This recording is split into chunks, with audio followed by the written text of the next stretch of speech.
Hello students. तो सभी बच्चों की रिक्वेस्ट आई है कि आप 2 डिग्री ऑफ फ्रीडम सिस्टम के ऊपर भी वीडियो बनाएं। तो इसीलिए मैं एक वीडियो बनाने जा रहा हूँ। Here we will discuss 2 degree of freedom system और we are trying to find out the two natural frequencies and amplitude ratios. तो जनरली क्या है, न्यूमेरिकल्स पूछे जाते हैं एग्ज़ाम में, जिसमें कोई भी स्प्रिंग मास सिस्टम्स होते हैं, कपल होते हैं किसी भी तरीके से, और हमारा जनरली टारगेट होता है कि हमें बोला गया होता है कि फ्रिक्वेंसीज फाइंड आउट करो या एम्पलीट्यूड रेशियो फाइंड आउट करो। तो बिफोर फाइंडिंग फ्रिक्वेंसी, फर्स्ट हमें जो पता होना चाहिए, 2 डिग्री ऑफ फ्रीडम सिस्टम का मतलब है कि we are having two masses, so there are two independent variables x1 and x2 that is required to define the motion of the system. तो such system is called 2 degree of freedom system. तो generally समझ लो ये बात है कि जहाँ पे दो मासेस होंगे तो जनरली वो क्या होगा, 2 डिग्री ऑफ फ्रीडम सिस्टम होगा। तो फर्स्ट हमारा पर्पस है कि फ्रीक्वेंसी फाइंड आउट करने के लिए हमें सबसे पहले इसकी इक्वेशन बनानी पड़ेगी। अब दो मासेस कपल हैं तो दोनों की इक्वेशंस ऑफ मोशन बनेगी। m1 की अलग बनेगी मास की, m2 की अलग बनेगी मास की, और जो इक्वेशन ऑफ मोशन होगी वो क्या होगी, कपल्ड इक्वेशन ऑफ मोशन। और ये जो इक्वेशन ऑफ मोशन है इसको सॉल्व करने का एक तरीका है, तो वो हम डिस्कस करेंगे कैसे सॉल्व करते हैं। तो फर्स्ट हम क्या करते हैं, सपोज मेरे पास ये मास है, इसको मैंने एक्साइटेशन दी है लेफ्ट हैंड साइड की तरफ। जब हम एक्साइट करेंगे तो मास क्या है, इस तरफ मूव करेगा, मास इस तरफ मूव करेगा। तो हम इक्वेशन ऑफ मोशन बनाएंगे इस मास की, फर्स्ट वाले की। हम क्या बनेंगे, फ्री बॉडी डायग्राम सपोज करेंगे। तो यहाँ पे K1 क्या है, स्प्रिंग स्टिफनेस, K है स्प्रिंग स्टिफनेस, K जो है सेंटर वाले स्प्रिंग की, और K2 क्या है, जो लास्ट वाला स्प्रिंग की स्प्रिंग स्टिफनेस। तो हम फ्री बॉडी डायग्राम बनाएंगे, मोशन इस तरफ है, तो ये जो स्प्रिंग मास सिस्टम है इस तरफ फोर्स कंप्रेस होगा, तो ये हमारे पास फोर्स होगी that is K1 x1, that is called spring force. और ये जो स्प्रिंग है इसको इस तरफ को, राइट की तरफ को पुल करेगा। जो फोर्स होगी हमारी, जो नेट फोर्स होगी K इंटू जो डिफ्लेक्शन होगी, डिफ्लेक्शन क्या होगी, that is x2 minus x1। और इक्वेशन ऑफ मोशन बनाने के लिए क्या करेंगे हम, हमें पता है इक्वेशन ऑफ मोशन होती है m1 x1 डबल डॉट। अब इस साइड पे ही मोशन होगा, इस तरफ ये एक्सेलरेटिव फोर्स होगी, ये होती है accelerative force, plus K1 x1 spring force. अब इक्वल टू, ये हमारी ऑपोजिट साइड में है तो यहाँ पे लगाएंगे K into x2 minus x1। अब इसको इधर लेके जाते हैं, m1 x1 double dot plus K1 x1 minus K into x2 minus x1 equal to 0। m1 x1 double dot, अब हम यहाँ से x1 कॉमन निकालेंगे, तो मैं क्या कर रहा हूँ, यहाँ पे K1, यहाँ पे है x1, तो माइनस माइनस प्लस हो जाएगा, प्लस K इंटू x1, और यहाँ पे क्या बच गया, minus K into x2 equal to 0। ये जो हो जाएगी first equation of motion first mass की। अब सेकंड मास की तरफ आते हैं, तो यहाँ पे m1 की जगह पे m2 है, तो ये होगा m2 x2 डबल डॉट और प्लस K2 x2। ये देखो ये दोनों ही इसी तरफ है, ये भी हमारे पास इसी तरफ है, तो मैं इसी तरफ ही लिख रहा हूँ, plus K into x2 minus x1 equal to 0। m2 x2 double dot plus, फिर मैं क्या करूँगा, x2 कॉमन निकालूंगा, K2 प्लस K, यहाँ पे आ जाएगा x2 minus K x1 is equal to 0। ये हो जाएगी सेकेंड इक्वेशन ऑफ मोशन। अब ये जो इक्वेशन ऑफ मोशन है, ये दो इक्वेशन ऑफ मोशन है एक ही सिस्टम की, ये क्योंकि ये कंबाइंड सिस्टम है। तो इस इक्वेशन ऑफ मोशन को सॉल्व करने के लिए ये जो होती हैं इसको बोलते हैं कपल्ड इक्वेशन ऑफ मोशन। तो सॉल्व करने का तरीका है, हम क्या करते हैं, हम सपोज करेंगे कि हमारे पास जो x1 है इसकी वैल्यू, हम मोशन हमारा सिंपल हार्मोनिक मोशन सपोज करते हैं हर बार, x1 is equal to a sine omega T, sorry A1 sine omega T, और x2 को सपोज करेंगे ये कोई और मोशन होगा, it is A2 sine omega T. और हम क्या करेंगे, यहाँ से x1 डबल डॉट निकाल लेंगे। तो यहाँ से x1 डबल डॉट ये आ जाएगा, एक बार इसको डिफरेंशिएट करेंगे तो a कॉज ओमेगा टी हो जाएगा, दूसरी बार करेंगे minus a sine omega T हो जाएगा। तो ओमेगा ओमेगा दोबारा से ओमेगा स्क्वायर, सीधे लिख रहा हूँ minus omega square A1 sine omega T आ जाएगा। सिमिलरली x2 डबल डॉट में माइनस ओमेगा स्क्वायर, दो बार डिफरेंशिएट करेंगे तो A2 साइन ओमेगा टी आ जाएगा। Putting these values in equations, अलग इक्वेशन में वैल्यूज पुट करनी है तो वैल्यू पुट करेंगे। यहाँ फर्स्ट इक्वेशन में वैल्यू पुट करेंगे, हम फर्स्ट इक्वेशन में वैल्यू पुट करेंगे तो मेरे पास आ जाएगा minus omega square A1 M1 sign omega T plus K1 plus K, x1 की वैल्यू फिर पुट करेंगे हम, यही वाली A1 साइन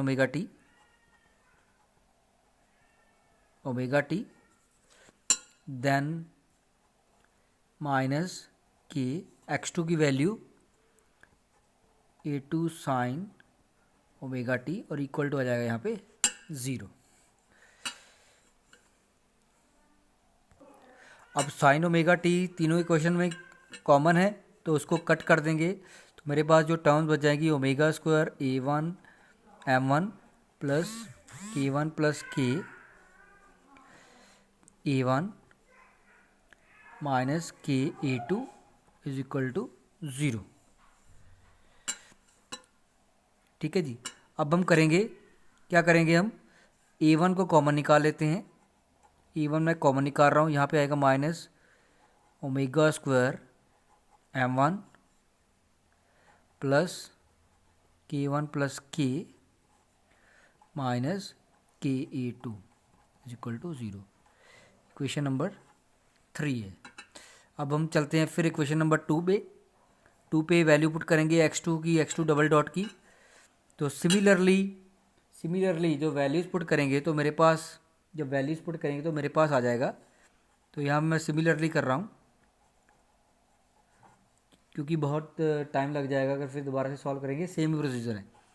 तो मेरे पास आ जाएगा minus A1 K plus A2 bracket में आ जाएगा K2 plus K minus M2 omega square is equal to 0।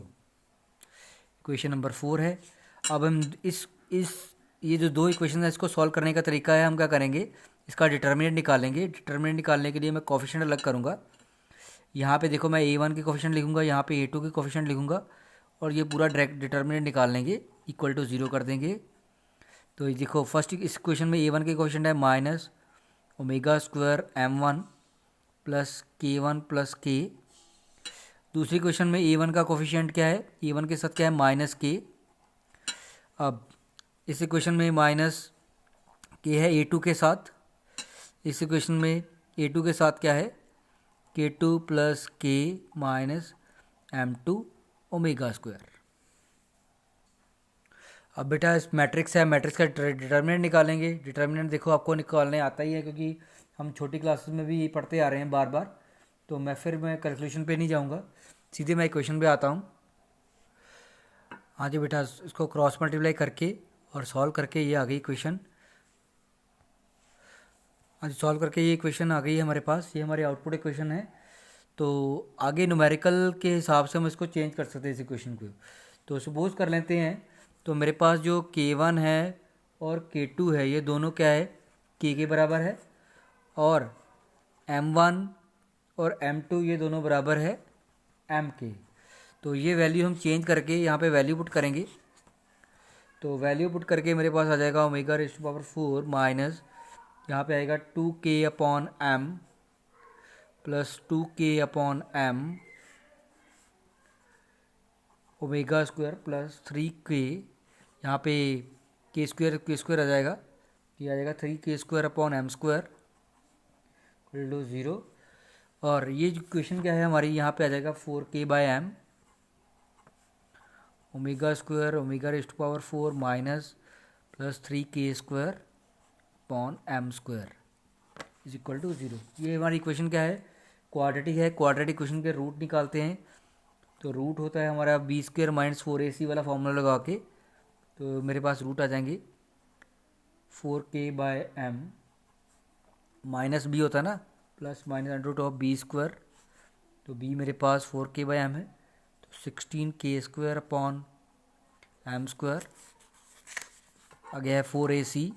ये तो है ही नहीं, तो c है हमारा 4 3 12, तो 12k² upon m square upon 2a ए तो हमारा 1 है तो 2 आ जाएगा।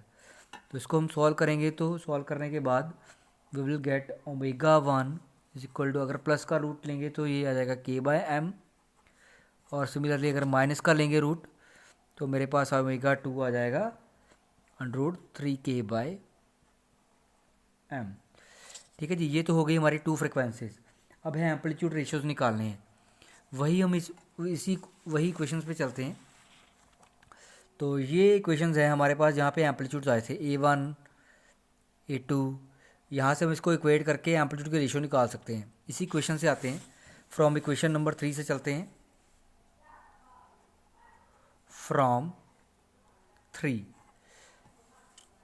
इक्वेशन में क्या था हमारा, A1 minus omega square m1 plus k1 plus k minus ka2 is equal to 0। इसको मैं इस तरह भी ले जाता हूँ, तो मेरे पास A1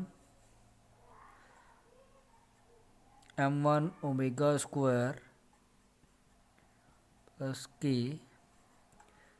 माइनस का प्लस हो जाएगा ka2, तो यहाँ से हमारे पास A1 अपॉन A2 आ जाएगा k upon k1 plus k minus m1 omega square. जब हम m को m पुट करेंगे, k1 k2 k को इक्वल पुट करेंगे, तो we will get k upon 2k minus omega square m। Similarly second equation से हम लेंगे, तो यहाँ पे मेरे पास A1 अपॉन A2 आ जाएगा, तो ये ऊपर नीचे के बजाय ऊपर हो जाएगा k2 plus k minus m2 omega square upon k, तो वैल्यूज पुट करके 2k minus m omega square upon k। ये हमारी हो गई 2 फ्रिक्वेंसीज ओमेगा 1 ओमेगा 2, ये हमारे 2 एम्पलीट्यूड रेशियो हो जाएगी। तो जनरली जो इस टॉपिक से न्यूमेरिकल आता है, तो फॉर एग्ज़ाम्पल ये न्यूमेरिकल है, तो ये फिगर शो कर रहा है, तो इसको हम अगली वीडियो में सॉल्व करते हैं। तो थैंक यू स्टूडेंट्स। अगर आपको कोई भी दिक्कत आती है तो आप कमेंट बॉक्स में अपनी क्वेरीज भेज सकते हैं मेरे को, तो मैं कोशिश करूँगा हर कोई भी न्यूमेरिकल हो आपकी जो प्रॉब्लम के रिलेटेड है वो मैं सॉल्व करने का। Thank you.